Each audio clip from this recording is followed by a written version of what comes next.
नमस्कार, मी श्रेयस पांडे. जेएम विशेष मध्ये आपलं स्वागत आहे. लोकसभा निवडणुकीसाठी 2 टप्प्यातील मतदान झालेलं आहे. तिसऱ्या टप्प्यासाठी सर्वच पक्ष जोरदार प्रचार करत आहेत. 400 पारचा आकडा पार करण्याचं ध्येय घेऊन निवडणुकीच्या रिंगणामध्ये उतरलेला भाजप आता तिसऱ्यांदा सत्ता मिळवण्यासाठी सर्वतोपरी प्रयत्न करत आहे. पक्षाचे सर्वच मोठे नेते सध्या विविध ठिकाणी जोरदार प्रचार करताना दिसतात. पंतप्रधान नरेंद्र मोदी स्वतः जोरदार प्रचार करतात. आता टप्प्याटप्प्यानुसार निवडणुकीचा प्रचार आणि प्रचारामध्ये आरोपांची धार अधिक तीक्ष्ण होत चाललेली आहे. पहिल्या टप्प्यातील प्रचारानंतर दुसऱ्या टप्प्यामध्ये हिंदू मुसलमानांचा मुद्दा गाजला.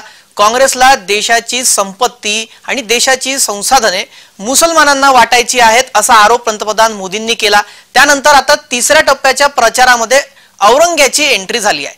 काँग्रेस औरंग्याचे अत्याचार विसरल्याची टीका पंतप्रधान नरेंद्र मोदी यांनी केली. त्यानंतर आरोप प्रत्यारोपांचे शब्दबाण सुरू झाले. कशा प्रकारे आरोपांचे शब्दबाण चाललेले आहेत पाहूयात आजच्या जेएम विशेष मध्ये.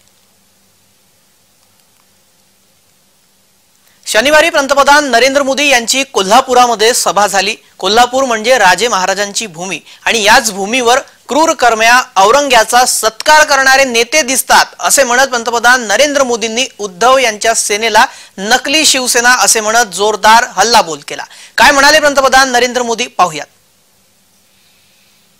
शिवाजी महाराज की धरती पर ये औरंगजेब को मानने वालों से जाकर के मिल गए हैं. नकली शिवसेना इन सब एजेंडों में इन लोगों के साथ कंधे से कंधा मिलाकर चल रही है.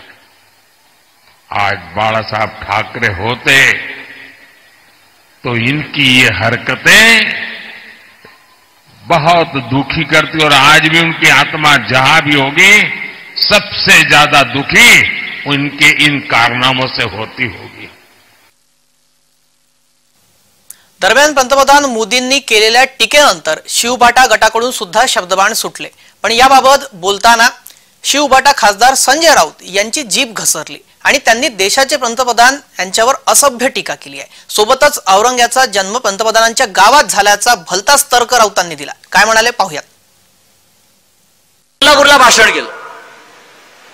ते असं म्हणतात की उद्धव ठाकरे यांनी औरंगजेबासारख्या काँग्रेसचा हात पकडलेला आहे.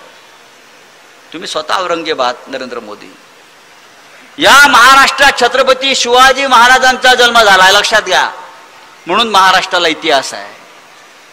औरंगजेबाचा जन्म गुजरातमध्ये झालेला आहे. हे कोणाला माहीत नसेल तर मी सांगतो. गुजरात मधलं जे मोदीचं गाव आहे त्या गावाच्या बाजूला दाहोद नावाचं गाव आहे. त्या गावामध्ये औरंगजेबाचा जन्म झाल्यामुळे मोदींच्या अंगात औरंगजेब संचारला. रविवारी रत्नागिरी सिंधुदुर्ग मतदारसंघामध्ये विनायक राऊत यांच्या प्रचार सभेमध्ये बोलताना उद्धव यांनी सुद्धा राऊतांच्या आरोपांचा पुनरुच्चार केला आणि पंतप्रधान मोदींच्या गुजरातमध्ये क्रूर कर्म्या औरंग्याचा जन्म झाल्याचा तर्क देत मोदींवर टीका करण्याचा प्रयत्न केला. काय म्हणाले उद्धव पाहूयात. अरे त्यांची बुद्धिमत्ताच तशी होती म्हणून इतके 75 वर्ष होऊन सुद्धा त्याच घटनेच्या आधारावरती आणि याच्यानंतर सुद्धा हजारो वर्ष आपला भारत देश हिंदुस्थान हा त्या घटनेच्या आधारावरती चालणार आहे. पण इथे सुद्धा तुमचा महाराष्ट्राबद्दलचा आकस दिसतोय. माणसं, अरे तुमच्या भूमीमध्ये गुजरातमध्ये औरंगजेब जन्माला आला त्याला आम्ही काय करू. आमच्या भूमीमध्ये छत्रपती शिवाजी महाराज आणि बाबासाहेब आंबेडकरांसारखी त्याला आम्ही काय करू शकतो. तुम्हाला त्यांची पूजा करता येत नसेल तर तुम्ही तुमच्या मातीत जो जन्माला आला त्याची पूजा तुम्ही करा ना. उद्धव ठाकरे यांनी पंतप्रधान नरेंद्र मोदी यांच्यावर जी टीका केली त्यावर भाजपाचे महाराष्ट्र प्रदेशाध्यक्ष चंद्रशेखर बावनकुळे यांनी उत्तर दिलं आणि मुख्यमंत्री एकनाथ शिंदे यांनी सुद्धा यावर उत्तर दिलंय. पाहूयात काय म्हणाले. औरंगजेब वृत्ती त्यांनी दाखवली कारण आपल्याला माहित आहे त्यांनी भावालाही सोडलं नाही, औरंगजेबाने बापालाही सोडलं नाही, नातेवाईकांनाही सोडलं नाही. तीच वृत्ती औरंगजेबी वृत्ती यांनी दाखवली या महाराष्ट्राला माहित आहे आणि म्हणून त्यांच्याकडून दुसरं काय अपेक्षा. पद्धतीने संजय राऊतांनी काल अत्यंत खालच्या भाषेतली टीका केली आहे.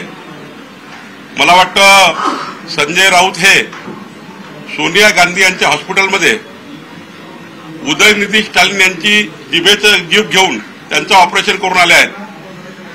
कारण हिंदू सनातन धर्म संपवण्याची भाषा उदयनिधी स्टॅलिननी केली आणि तीच भाषा संजय राऊत करता आहेत. दरम्यान पंतप्रधान नरेंद्र मोदी यांनी काँग्रेसवर देशविरोधी पक्ष असल्याचं सुद्धा म्हटलेलं आहे आणि या संदर्भात टीकेचे शब्दबाण सुद्धा सुटताना पाहायला मिळत आहेत. काय शब्दबाण सुटले पाहूयात. महाराजाओं का राज था, जो भी वो चाहते थे कर देते थे. किसी की जमीन चाहिए होती थी उठा के ले जाते थे. कांग्रेस पार्टी और हमारे कार्यकर्ताओं ने देश की जनता के साथ मिलकर आजादी प्राप्त की, लोकतंत्र लाए और संविधान देश को दिलवाया. कांग्रेस के साहजादे एक बयान से पूरे देश में हंगामा हो रहा है. शहजादे का कहना है कि हजारों वर्षों से राजा महाराजा हमारे देश में हुए, वे सब अत्याचारी थे, लूट लेते थे. क्या आप इनसे सहमत हैं क्या? इस भाषा से सहमत है क्या? क्या अपने पापों को छिपाने के लिए देश के राजा महाराजाओं को गाली गलौज करना उचित है क्या? ये शोभा देता है क्या?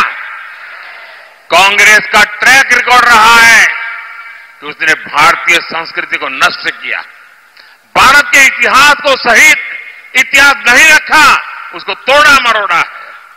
कांग्रेस का मकसद यही था कि छत्रपति शिवाजी महाराज, महाराणा प्रताप ऐसे महान योद्धाओं का इतिहास अगली पीढ़ी को पता न चले. ये शाहजादे बाहर राजा महाराजा को गाली देते उसको मालूम नहीं है. छत्रपति शिवाजी महाराज ने पानी में जो काम किया था उस जमाने में, पानी पर जो प्रबंधन किया था, आज भी बड़े बड़े इंजीनियरों के लिए ये बहुत बड़ा सीखने वाला काम है. आपको तो सिर्फ इतना ही समझ आता है कि छत्रपति शिवाजी महाराज घोड़े पर बैठे. शिवाजी महाराज ने इतनी छोटी छोटी चीजों की चिंता की थी समाज की भलाई के लिए, आप उनको गालियां दे रहे हो. और उनके मुंह से किसी नवाब के लिए गाली सुनी भाई? किसी सुल्तान के लिए गाली सुनी क्या? किसी बादशाह के लिए गाली सुनी क्या? Vote bank.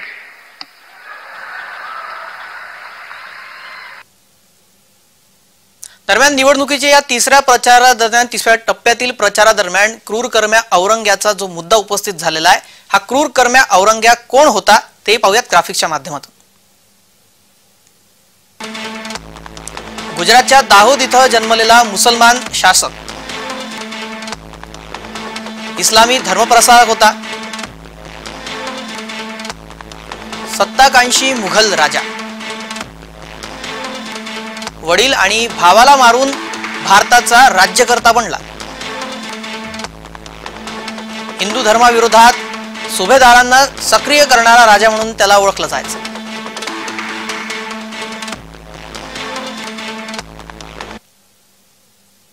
पंतप्रधान मोदींनी काँग्रेसवर देशविरोधी पक्षाशी हातमिळवणी केल्याचा आरोपही केला. इतकेच नाही तर काँग्रेसने मतांसाठी PFI म्हणजे पॉप्युलर फ्रंट ऑफ इंडियाचा वापर केल्याचंही पंतप्रधान मोदींनी म्हटलं. ही एक दहशतवादाला आश्रय देणारी देशविरोधी संघटना आहे आणि ज्यावर मोदी सरकारने बंदी घातली आहे. काँग्रेस अशा दहशतवाद्याचा बचाव करण्यात गुंतलेली असल्याचंही मोदी म्हणाल्यात. पाहूयात. वोट बैंक के नजरिए से नहीं देखा जा सकता, लेकिन कांग्रेस वोट बैंक की अपनी सोच से बाहर निकलने के लिए कुछ भी सीखने को तैयार नहीं है. अब PFI पूरा देश जानता है, बच्चा बच्चा जानता है कि एक खतरनाक संगठन है. इस खतरनाक संगठन ने देश को तबाह करने की बहुत बड़ी साजिश रची हुई है और उसके एक एक कारनामे जब सरकार के सामने आए तो हमने हिम्मत के साथ फैसला कर लिया, जो भी होगा मुकाबला कर लेंगे. लेकिन पीएफआई को हिंदुस्तान में पनपने नहीं देंगे।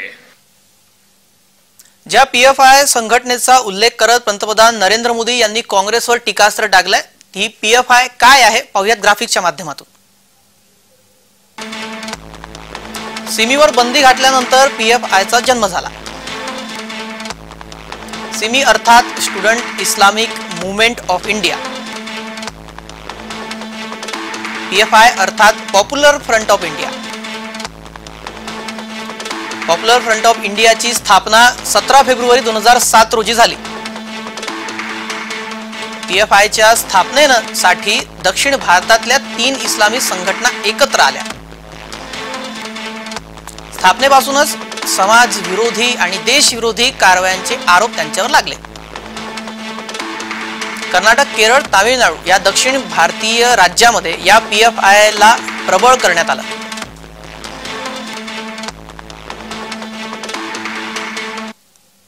जेम विशेष मध्ये वेळ झाली का विश्रांतीची, लगेच परत येतोय।